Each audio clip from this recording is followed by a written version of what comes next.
Hey guys, welcome to Avinash maths मंत्रा।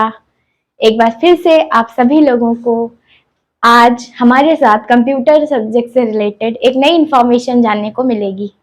तो guys, हम बात कर रहे थे डेटाबेस मैनेजमेंट सिस्टम के बारे में, ठीक है। और डेटाबेस मैनेजमेंट सिस्टम का जो मेन इंपॉर्टेंट चीजें होती हैं वो मैक्सिमम मैंने प्रीवियस वीडियोस में कवर कर रखी हैं। तो अगर आपने नहीं देखा है तो एक बार उन वीडियोस को देख लीजिएगा। हाँ, क्या होता है मेन बात मैं बता देती हूँ। डेटाबेस आपका क्या होता है, सबसे पहले आपको ये जानना जरूरी है। डेटा क्या है, इंफॉर्मेशन क्या है, इसमें डिफरेंस क्या है, कैसे मैनेज होता है, कैसे सॉफ्टवेयर होते हैं, कितने टाइप के डेटाबेस आपके मॉडल हैं, स्कीमा है, क्या है, ठीक है।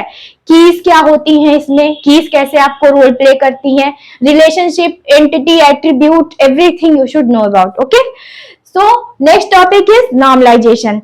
तो नॉर्मलाइजेशन क्या होता है, या नॉर्मल फॉर्म्स जो हमने पढ़ रखी हैं, फर्स्ट एनएफ, टू एनएफ, क्या होता है। सबसे पहले बात ये आती है कि हमको नॉर्मलाइजेशन की जरूरत क्यों पड़ती है, क्यों हमको किसी टेबल को नॉर्मल फॉर्म में लेके आना है।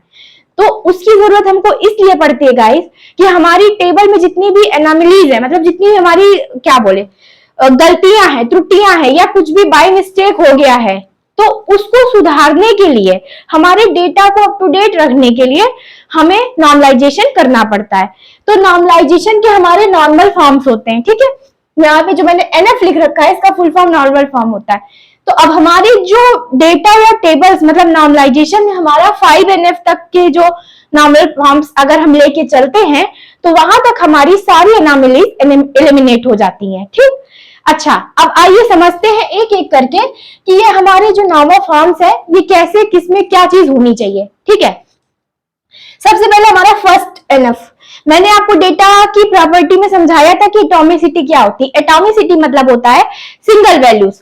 तो हमारा जो फर्स्ट नॉर्मल फॉर्म है वो ये कहता है कि आपका जो डेटा है या आपका जो भी टेबल है उसमें सिर्फ सिंगल वैल्यूड ही अलाउज है, ठीक है।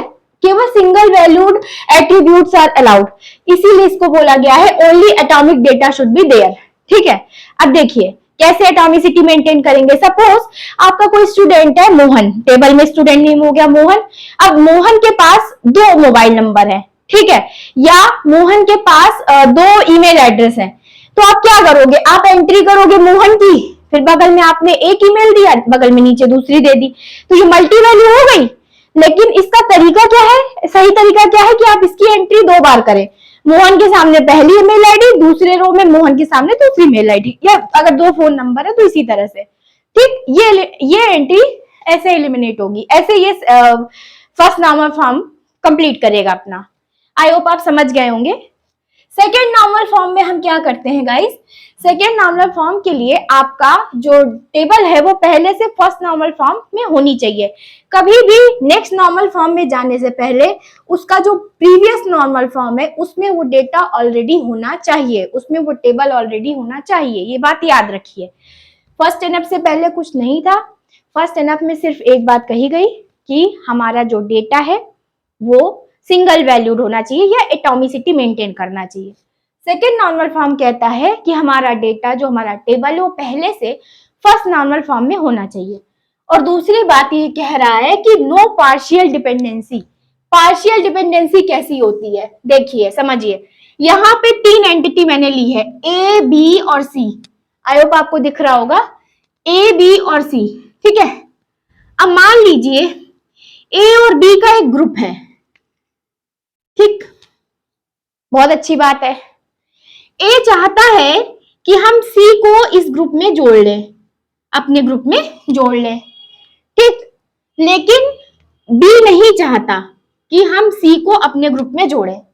दोनों ने सी से अलग अलग बात की और दोनों ने इसको क्या बोला, बी ने बोला कि भाई तुम सी जो भी हो तुम बहुत अच्छे हो, हम तुमको चाहते हैं कि तुमको हम ए बी के ग्रुप में जोड़ ले अपने।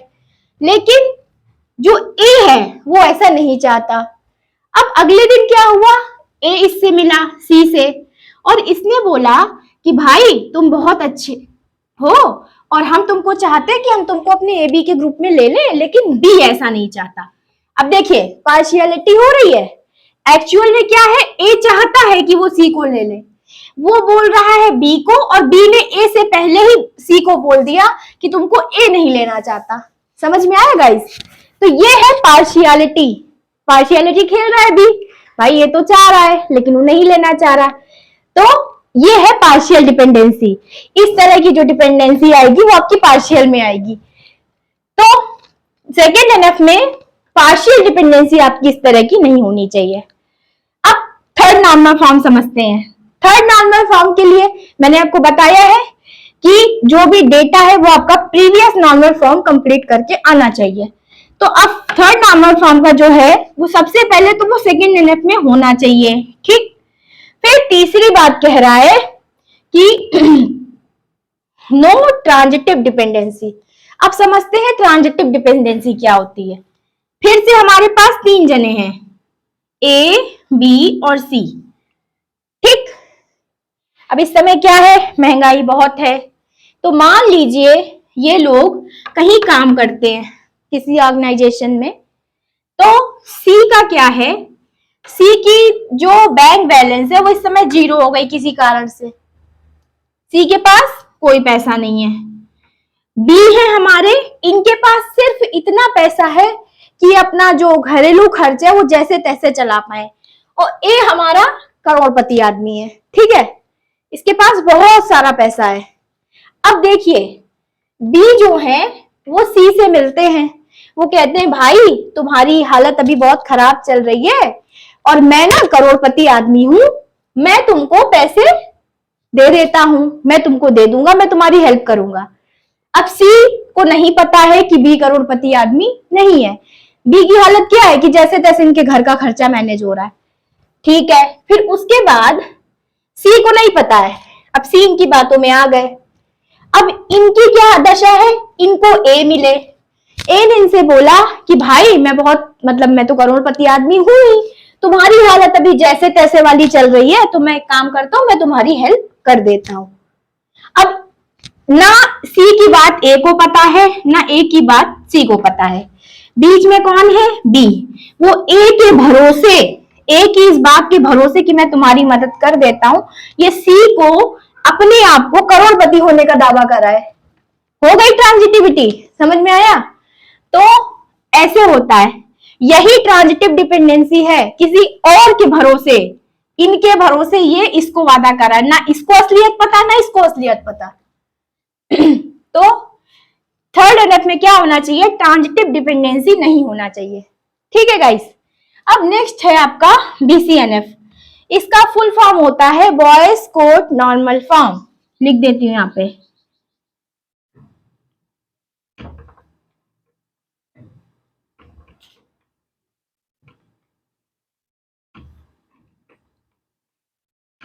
ठीक, बॉयज कोड नॉर्मल फॉर्म। अब इसमें क्या होता है, अब हमने आपको बताया, और हाँ एक इंपॉर्टेंट बात और, इसको हम 3.5 एनएफ भी बोलते हैं कभी कभी। तो इस नॉर्मल फॉर्म के लिए हमें क्या चाहिए, हमारा डेटा इससे प्रीवियस यानी कि थर्ड नॉर्मल फॉर्म में होना चाहिए, मतलब उसमें ये सारी चीजें पहले से होके आ रही है, स्टेप बाय स्टेप है।